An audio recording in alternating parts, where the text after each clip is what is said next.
Hello student, class 11th का maths का question paper है 25-26 सेशन का एनुअल एग्ज़ाम का। तो ये ऑफिशियल प्रैक्टिस पेपर है जो कि आपकी फाइनल एग्ज़ाम के लिए बहुत इंपॉर्टेंट है। तो इसे आपको अच्छी तरह से प्रैक्टिस करना है। तो इसका सोल्यूशन करेंगे हम क्लास 11 मैथ्स का। इसका पार्ट 1 में आपको सेक्शन ए के क्वेश्चंस मोस्टली हो चुके हैं, तो अभी हम आगे के क्वेश्चन स्टार्ट करेंगे। तो पार्ट 1 के लिए आप चेक कर लेना प्लेलिस्ट को, लिंक डिस्क्रिप्शन में है। तो वो मैंने बहुत डिटेल में समझाया हुआ है, पूरी प्लेलिस्ट को चेक कर लेना, प्लेलिस्ट इंपॉर्टेंट है। तो अगर आप फाइनल एग्ज़ाम की प्रैक्टिस कर रहे हो या फिर जिनके एग्ज़ाम नियर बाय है तो उनके लिए इम्पॉर्टेंट है ये। तो और ऑफिशियल है तो मोस्ट इम्पॉर्टेंट है, अच्छी तरह से प्रैक्टिस कर लेना। तो 10 तक हमने इसके क्वेश्चंस कर लिए हैं, अभी हम इसके 11 से सेक्शन बी तक और भी क्वेश्चंस करेंगे। तो चलिए स्टार्ट करते हैं इसके 11th क्वेश्चन से। तो एफ जेड आपको गिवन है 7 minus Z upon 1 minus Z square and Z complex number 1 + 2 iota के बराबर है। आपको क्या करना है, एफ जेड पहले फंक्शन जेड पूरा सॉल्व करके फाइंड करना है एंड देन उसका मॉड्यूलस। देखो ये ब्रैकेट का मतलब होता है, स्ट्रेट लाइन वाली ब्रैकेट का मतलब होता है मॉड्यूलस। ठीक है, एफ जेड का मॉड्यूलस भी फाइंड करना है। तो यहाँ पे कंडीशन दी हुई है ये 4, तो आपको सॉल्व करना है पहले एफ जेड को एंड देन उसका मॉड्यूलस फाइंड करना है। ठीक है, तो यहाँ पे सिंपल ही क्वेश्चन है।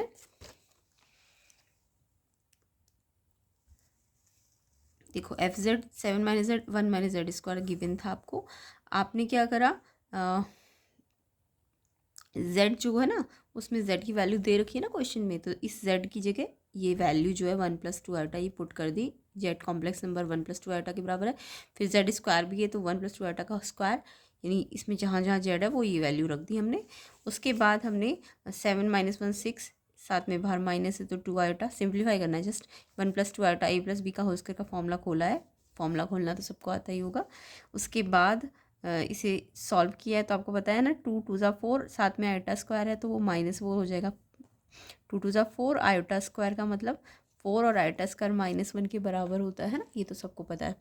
तो ये -4 हो जाएगा, ये 2 × 2 = 4, साथ में आयोटा आ जाएगा। तो आई होप सिंप्लीफिकेशन तो सबको आती होगी। 1 से 1 कट गया तो नीचे बचा 4 - 4 आयोटा एंड देन 2 कॉमन ऊपर से भी और नीचे से भी, तो 2 यहाँ से कॉमन, यहाँ से 4 कॉमन निकाल लिया तो 1/2 एंड इसको रेशनलाइज करना पड़ेगा क्योंकि ये नीचे ऊपर आयोटा है। तो यहाँ पे हम रेशनलाइज करेंगे, तो रेशनलाइज करना भी सबको ही आता होगा।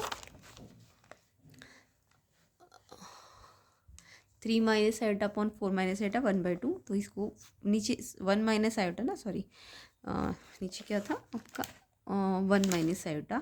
तो 1 - आयोटा है अगर नीचे तो 1 + आयोटा से ऊपर नीचे मल्टीप्लाई किया जाएगा। नीचे 1 - आयोटा है तो ऊपर 1 + आयोटा, 1 + आयोटा से मल्टीप्लाई डिवाइड करोगे तो नीचे तो आइडेंटिटी बन गई a - b a + b की, यानी a का स्क्वायर - b का स्क्वायर, आयोटा का स्क्वायर मतलब -1। तो देखो ये -1 होता है और बाहर माइनस है तो ये +1 हो गया है ना। तो यानी कि ये 2 हो जाएगा नीचे। तो बाकी ऊपर क्या है, 3 - आयोटा को 1 + आयोटा से मल्टीप्लाई करो, जैसे ब्रैकेट को करते हो आप। 3 को पहले 1 से किया, 3 × 1 = 3, फिर 3 को आयोटा से करो 3 आयोटा, फिर माइनस आयोटा, फिर minus iota iota iota square हो जाएगा। तो सिंप्लीफिकेशन प्रोसेस है, ये तो सबको आता होगा। Minus iota square, iota square आपको पता है -1 है, तो अगर माइनस आयोटा स्क्वायर होगा तो वो +1 हो जाएगा। तो ये +1 हो जाएगा है ना। तो ये +1 3 से प्लस हो जाएगा तो ये 4 हो जाएगा एंड ये आयोटा आयोटा से प्लस माइनस हो गया, 2 आयोटा बचेगा। ये बताया था मैंने 1, ये +1 तो ये 2 हो जाएगा। मतलब सिंप्लीफिकेशन है और कुछ नहीं है। अब ये आपका ना एफ जेड आ गया, ये क्या आ गया आपका एफ जेड सिंप्लीफाई करके ये आपका आ गया है।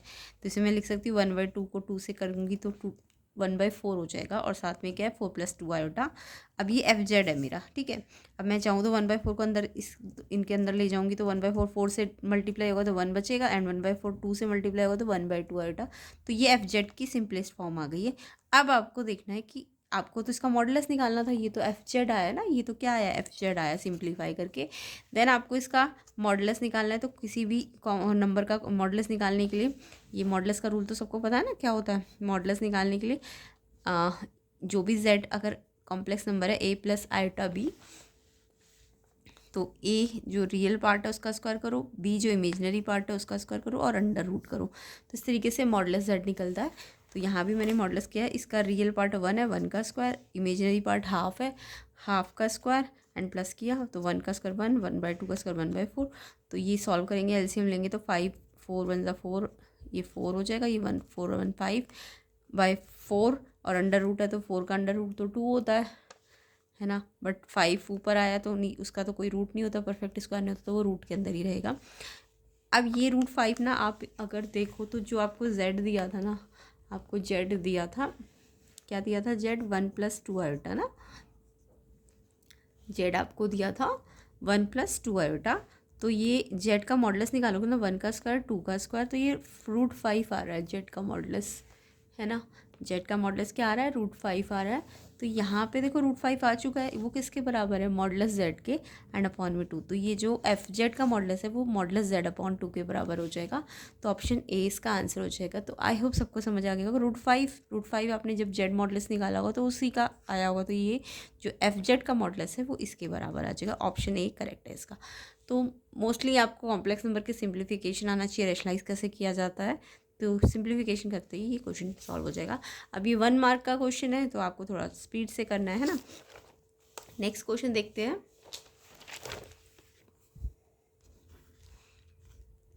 नेक्स्ट है आपका इसमें 12th, if the focus of the parabola 4 0 and directrix x=3, तो इक्वेशन फाइंड करनी है। तो देखो फोकस होता है +-a,0 है ना। तो a आपको मिल गया 4, और जब a आपका आगे होता है तो वो वाला पैराबोला y² वाला होता है, x² वाला नहीं होता, ठीक है। जब आगे फोकस में a पहले हो तो y² वाला पैराबोला होता है। या तो ये होगा आंसर या ये होगा। अब ये +4 है तो प्लस वाला होगा, माइनस होता तो ये वाला होता, ठीक है। तो ये तो सिंपल ही है, ये तो सबको ही आता होगा।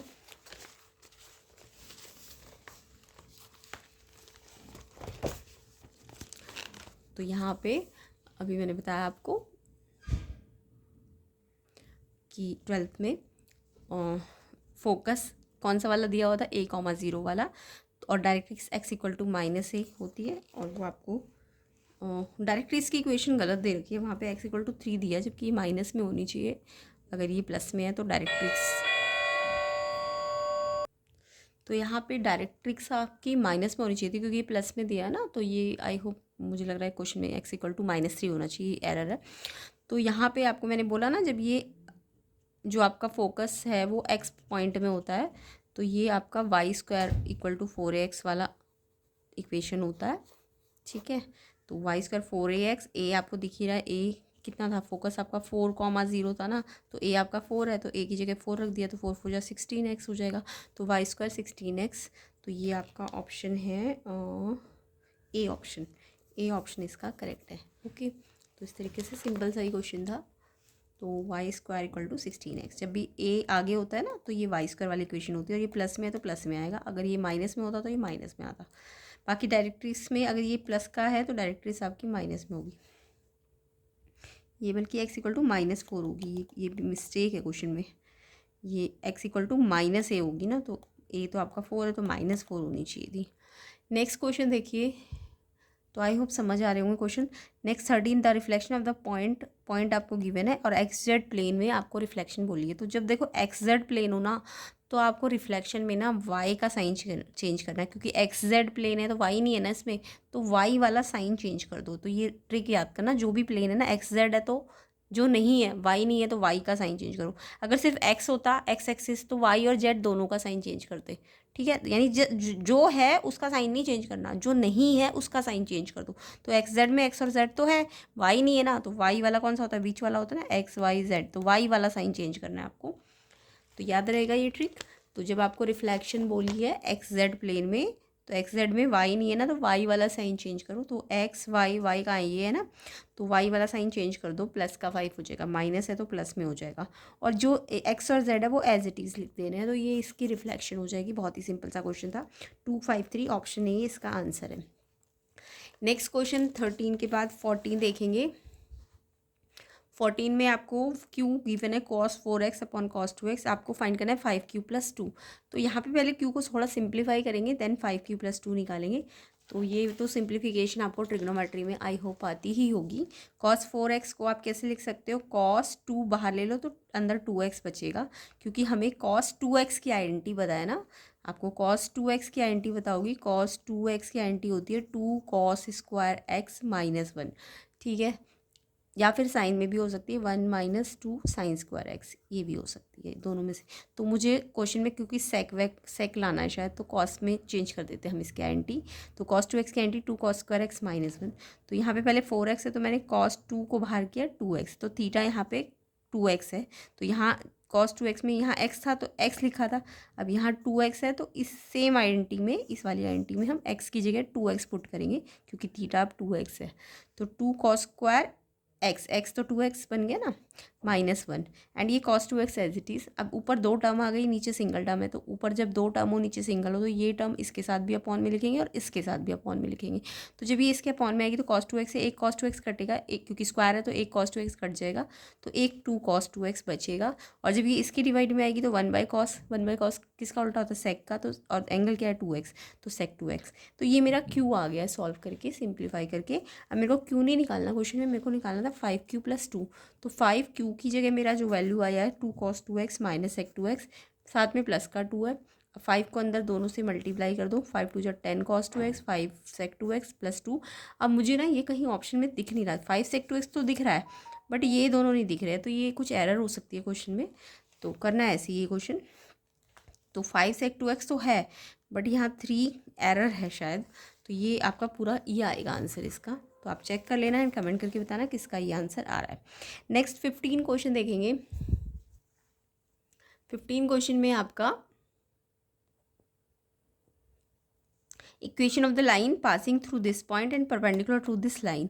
तो जब भी आपको लाइन की इक्वेशन बनानी होती है, आपको एक लाइन बोला है कि दूसरी लाइन के परपेंडिकुलर है, तो परपेंडिकुलर की कंडीशन लगाओ, यानी कि जो दो लाइन परपेंडिकुलर होती है तो उनका जो स्लोप होता है ना, उनका प्रोडक्ट -1 होता है। तो यहाँ से आप पहले इस लाइन का स्लोप निकालो और फिर इसका स्लोप निकल जाएगा, और इसका स्लोप पता चल जाएगा तो इसकी पासिंग पॉइंट भी पता है। तो जब पासिंग पॉइंट और स्लोप दोनों पता हो तो इक्वेशन बन सकती है ना। तो बहुत ही सिंपल क्वेश्चन है ये। तो यहाँ पे लाइन ये मान लो लाइन L1 है और ये लाइन L2 है। अब ये दोनों आपस में परपेंडिकुलर बोल दी है, तो जब भी दो लाइन आपस में परपेंडिकुलर होती है तो कंडीशन लगानी आपको आनी चाहिए। क्वेश्चन 15 में L1 L2 के परपेंडिकुलर है, तो आप पहले जो L2 लाइन है x + y + 1 = 0 वाली, x + y + 1 = 0, ये लाइन 2 है ना आपकी।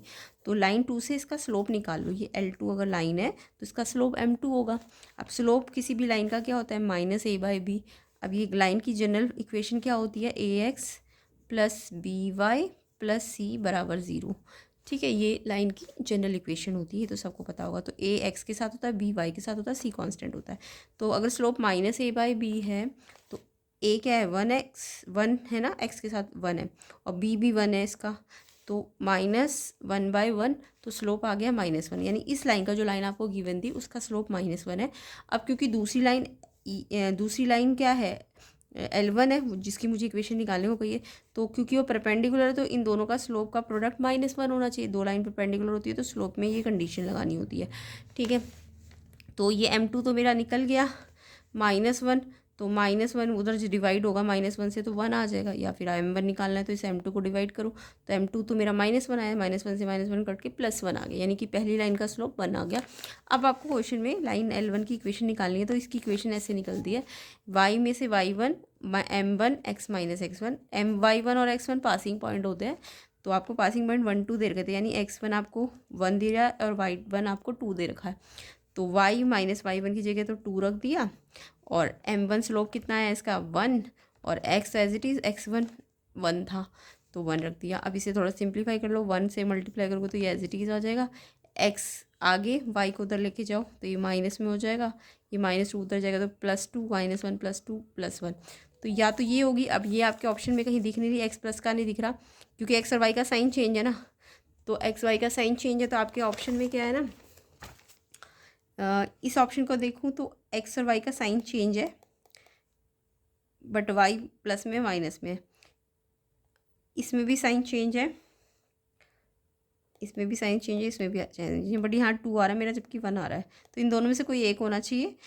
तो यहाँ पे अगर आपको मैंने +x में निकाला है, आपको क्वेश्चन में -x दिया है, तो आप इसकी साइड चेंज कर दो तो ये माइनस हो जाएगा, तो ये प्लस हो जाएगा और ये माइनस हो जाएगा। तो ये आपका रिजेंबल कर रहा है ऑप्शन बी से, तो ऑप्शन बी आंसर है इसका। नेक्स्ट क्वेश्चन देखिए, प्रोबेबिलिटी सी की गिवन है, प्रोबेबिलिटी डी की गिवन है, प्रोबेबिलिटी सी इंटरसेक्शन डी की भी गिवन है। आपको यूनियन की निकालनी है, बहुत ही सिंपल क्वेश्चन है। यूनियन का फॉर्मूला लगा दीजिए, सी और डी की पता है ना क्वेश्चन 16 में, और इंटरसेक्शन की भी पता है। यूनियन की प्रोबेबिलिटी का फॉर्मूला आई होप सबको ही आता होगा। सी और डी का अगर यूनियन निकालना है तो सी और डी को प्लस करो एंड इनका इंटरसेक्शन यानी कॉमन माइनस कर दो। तो सी की प्रोबेबिलिटी गिवन है, डी की दी है और इंटरसेक्शन की दी है, इनको प्लस करा, माइनस करेंगे तो 0.7। ए ऑप्शन, बहुत ही सिंपल सा क्वेश्चन था ये तो ऑप्शन ए इसका आंसर है। तो ऐसे ही कंसेप्ट एंड डिटेल सोल्यूशन आपको प्लेलिस्ट के अंदर और भी वीडियोस में मिलेंगे, तो आप ज़रूर चेक कर लेना एंड इनको अपने आप ट्राई करना है, देन पॉज करना है, देन चेक, पहले अपने ट्राई करो एंड देन आपको चेक करना है। तो ऐसे करके प्रैक्टिस करनी है अच्छी तरीके से। तो आई होप प्लेलिस्ट के अंदर 4 to 5 क्वेश्चन पेपर अगर आप अच्छी तरीके से कर लोगे ना, तो आपका एग्ज़ाम 11th का मैथ्स का बहुत ही सिंपल लगेगा। तो आपको अच्छी तरीके से उसे प्रैक्टिस करना है। नेक्स्ट क्वेश्चन देखिए 17, A B C are 3 mutually exclusive and exhaustive event of an experiment. Probability A की गिवन है, बी की गिवन है, पी सी की आपको फाइंड करनी है। तो यहाँ पे कंडीशन है म्यूचुअली एक्सक्लूसिव और एग्जॉस्टिव, दोनों कंडीशंस लगानी है आपको। तो देखो एक्सक्लूसिव और एग्जॉस्टिव अगर ए बी सी तीनों मिला के, एक्सक्लूसिव भी और एग्जॉस्टिव भी है, तो एक्सक्लूसिव का मतलब तो क्या है कि इनके बीच में इंटरसेक्शन जो है ना, उनकी प्रोबेबिलिटी ज़ीरो है, यानी उनमें कोई इंटरसेक्शन ही नहीं है, कोई कॉमन चीज़ नहीं है, तो उनकी प्रोबेबिलिटी कितनी हो जाएगी, ज़ीरो। एग्जॉस्टिव का मतलब, सॉरी एक्सक्लूसिव का मतलब ये होता है कि उनमें कुछ कॉमन नहीं है, यानी उनकी प्रोबेबिलिटी ज़ीरो है इन तीनों के इंटरसेक्शन की। और एग्जॉस्टिव का मतलब इन तीनों को अगर मैं टोटल करूँ ना, तो वो 1 आएगा, इनकी प्रोबेबिलिटीज़ का टोटल कितना आएगा, 1 आएगा। तो ये म्यूचुअली एक्सक्लूसिव की प्रोबेबिलिटी कंडीशन होती है, और एग्जॉस्टिव की कंडीशन क्या होती है, एग्जॉस्टिव की कंडीशन होती है कि इनका यूनियन निकालोगे तो 1 आएगा। ओके, इनकी प्रोबेबिलिटी का यूनियन निकालोगे तो यूनियन कैसे निकलेगा इन तीनों का, ए बी सी। अब ए बी सी, अब क्योंकि ए और बी में भी कुछ वैसे तो इंटरसेक्शन माइनस करने होते हैं कि इसका इंटरसेक्शन, इसका इंटरसेक्शन, इसका इंटरसेक्शन और तीनों का इंटरसेक्शन, तो लेकिन इंटरसेक्शन कुछ है ही नहीं क्योंकि वो एक्सक्लूसिव इवेंट्स है, तो आपको इंटरसेक्शन माइनस करने की ज़रूरत ही नहीं है, क्योंकि जब यूनियन 1 होता है ना, तो जस्ट इनको प्लस करके 1 आ जाता है। ठीक है, तो क्योंकि एक्सक्लूसिव है ना, तो इंटरसेक्शन तो ना ए और बी का है, ना बी सी का है, ना ए बी सी तीनों का है। ठीक है, वो तो ज़ीरो है, तो आपको इनका जब भी यूनियन 1 दिया हो तो इनका यूनियन कैसे निकलेगा, इन तीनों को प्लस करके। अब ये वाली गिवन है, बी भी गिवन है, सी आपको निकालनी थी, तो 1 में से इन दोनों को प्लस करके माइनस कर देना, तो ये आ जाएगा आपका 1 माइनस 0.5, 0.5। ऑप्शन सी इसका आंसर है। बहुत ही सिंपल सा क्वेश्चन था। तो एक्सक्लूसिव और एक्सॉस्टिव दोनों का मतलब समझ आ गया। एक्सक्लूसिव मतलब कॉमन कुछ भी नहीं है, प्रोबेबिलिटी ज़ीरो, और एग्जॉस्टिव मतलब सब कुछ मिला के टोटल 1 है, और सब कुछ अगर 1 है तो इन सबको प्लस करके आ जाता है वो। ठीक है, तो यहाँ पे मेरा क्वेश्चन का आंसर कितना आ जाएगा, 0.5, ऑप्शन सी। नेक्स्ट क्वेश्चन पे आते हैं, question number 18, mean and standard deviation of the numbers 2, 4, 6, 8, 10 आपको निकालना है, यानी कि नंबर्स गिवन है, आपको मीन भी निकालना है, स्टैंडर्ड डेविएशन भी निकालना है। बहुत ही सिंपल है, मीन तो सबको ही आता होगा। मीन कैसे निकाला जाता है, मीन निकालने के लिए आपको सारे ऑब्जर्वेशन का सम करना होता है। ये ऑब्जर्वेशन है ना, सिंगल एक्स है, ये ऑब्जर्वेशन को क्या कहते हैं, एक्स है ये आपके, और फ्रिक्वेंसी तो क्वेश्चन में गिवन नहीं है, तो सबको प्लस करो और एन मतलब नंबर से डिवाइड करो। जब फ्रिक्वेंसी नहीं होती तो जस्ट इनको प्लस करते हैं, एन से डिवाइड करते हैं, तो मीन निकल जाता है। तो 2, 4, 6, 8, 10 को प्लस करो, और कितने ये 1, 2, 3, 4, 5, तो 5 से डिवाइड कर दो। ठीक है, तो 30/5 6 आ गया इसका मीन। अब जब आपको स्टैंडर्ड डेविएशन निकालना होता है तो आप पहले वेरिएंस निकाल लो। अभी वेरिएंस कैसे निकलता है, एक्स में से ना जो मीन आता है उसका स्क्वायर करो, सारे एक्स में से मीन को माइनस कर करके उसका स्क्वायर करो, और फिर सबका टोटल कर दो, और फिर नंबर से डिवाइड कर दो, तो ये वेरिएंस आ जाएगा। ठीक है, पहले वेरिएंस निकाल लो, फिर स्टैंडर्ड डेविएशन निकल जाएगा। तो पहला ऑब्जर्वेशन कितना था, 2 था ना, 2 में से मीन को माइनस किया 6 और उसका स्क्वायर किया। फिर दूसरा ऑब्जर्वेशन क्या है, 4 में से 6 को माइनस करो, उसका स्क्वायर करो, फिर प्लस करते जाओ। सेम ऐसे 6 में से 6 को माइनस करो, उसका स्क्वायर कर दो। 8 में से 6 को माइनस करो, फिर उसका स्क्वायर कर दो। 10 में से 6 माइनस करो, उसका स्क्वायर कर दो। तो ये वेरिएंस निकालने का तरीका होता है। और 5 ऑब्जर्वेशन थे तो 5 से डिवाइड कर दिया। 2 - 6 -4, 4 - 6 -2 माइनस ये 0 हो जाएगा, ये 2 हो जाएगा, ये 4 हो जाएगा। अब ये माइनस है तो स्क्वायर तो प्लस में ही आएगा। तो 16 और ये 16, ये कितने हो गए 32, और ये 4 4 कितने हो जाएंगे 16 16 32 4 36 4 40/5 यानी 8 आ जाएगा ये, है ना। तो ये मेरा वेरिएंस तो 8 आ रहा है, बट मेरे को वेरिएंस तो 8 आ रहा है, वेरिएंस आ रहा है, बट स्टैंडर्ड डेविएशन निकालना है तो याद रखना वेरिएंस का स्क्वायर रूट करो। तो 8 का स्क्वायर रूट करोगे तो 2√2 आएगा, और आपका ऑप्शन में ये नहीं है तो √2 की वैल्यू रख दो 1.41। तो ये आपका ऑप्शन में 2.82 देखो कहीं पे मिलता जुलता है। मीन तो 6 सब में, इसमें और इसमें है, बट ये हाँ 2.82, 82 के बाद शायद 5 या 6 आ रहा होगा, इसलिए 83 हो गया। तो ऑप्शन ए इसका आंसर है। ठीक है, तो ऑप्शन ए करेक्ट आंसर हो जाएगा। नेक्स्ट क्वेश्चन पे आते हैं, एजर्शन रीजंस। तो एजर्शन रीजन में एजर्शन है the inequality -2x greater than 6 equivalent to x less than -3। तो इनइक्वालिटी तो आई होप सबको ही आती होगी सॉल्व करनी। तो यहाँ पे -2x ग्रेटर देन 6 है। अब आपको रूल पता है इनइक्वालिटी का, अगर x के साथ माइनस मल्टीप्लाई में है तो आपको x का माइनस अगर मल्टीप्लाई में है, x के साथ अगर माइनस मल्टीप्लाई में है तो उसको हटाने के लिए माइनस से मल्टीप्लाई करना पड़ेगा दोनों साइड, क्योंकि x को कभी नेगेटिव नहीं रखना होता, x का साइन पॉजिटिव होना चाहिए। तो आपको ये माइनस हटाना है तो माइनस से आपने दोनों साइड मल्टीप्लाई करना है ताकि x का पॉजिटिव हो जाए। अब जब आप माइनस से मल्टीप्लाई करोगे ना तो ये तो प्लस हो गया, बट ये माइनस हो जाएगा। बट जब आप माइनस से मल्टीप्लाई या डिवाइड करते हो ना तो इनइक्वालिटी का रूल होता है कि ये इनइक्वालिटी रिवर्स हो जाती है।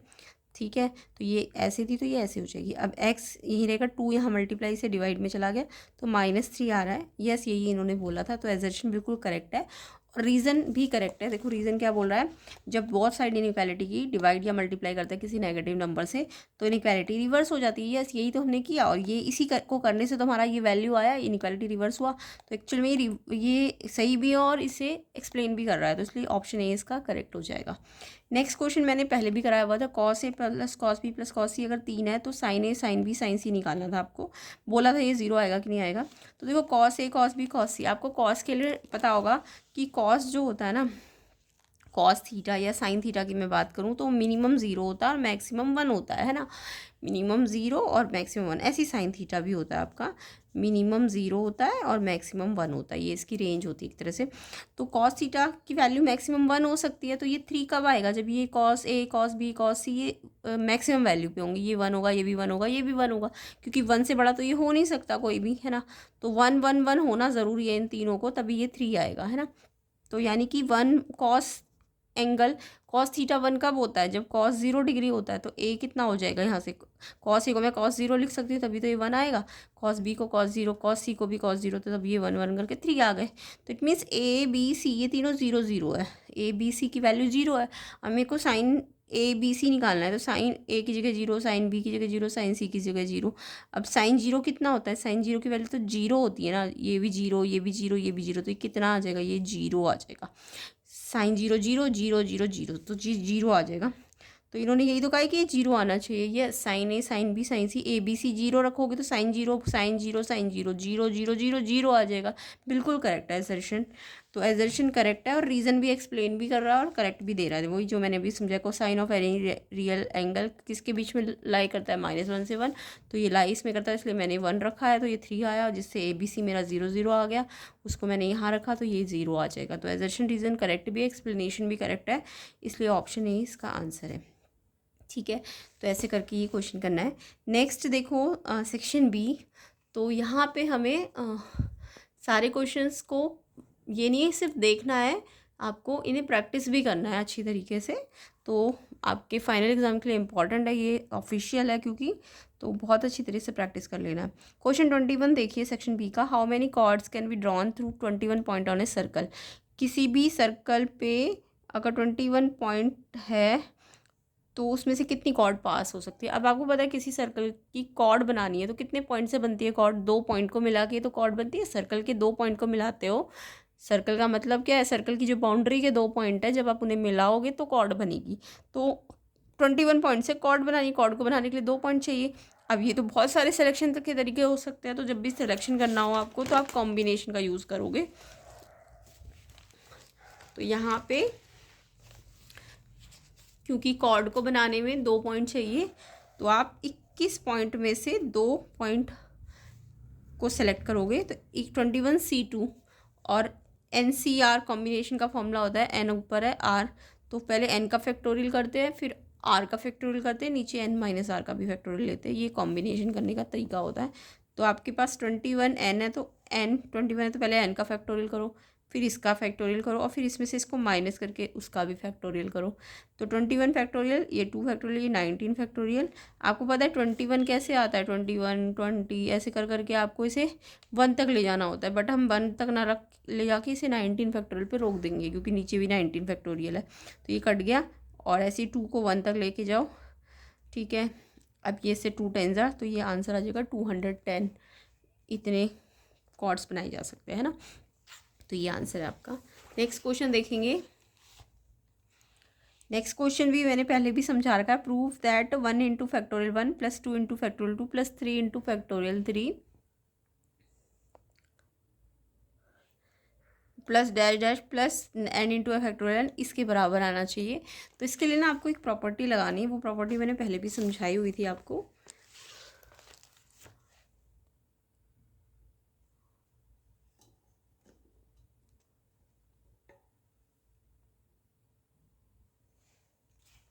तो यहाँ पे हम ना इस प्रॉपर्टी का यूज़ करेंगे कि अगर मैं k और k फैक्टोरियल को एक साथ लेती हूँ, k और k फैक्टोरियल को, तो मैं k को कैसे स्प्लिट कर सकती हूँ। k को मैं ऐसे लिख सकती हूँ, k में मैंने +1 और -1 दोनों किया, तो यानी 1 से 1 तो कट ही गया, तो k ही बचा। तो k को मैंने इस फॉर्म में लिख दिया कि k में +1 -1 एंड ये एज इट इज़।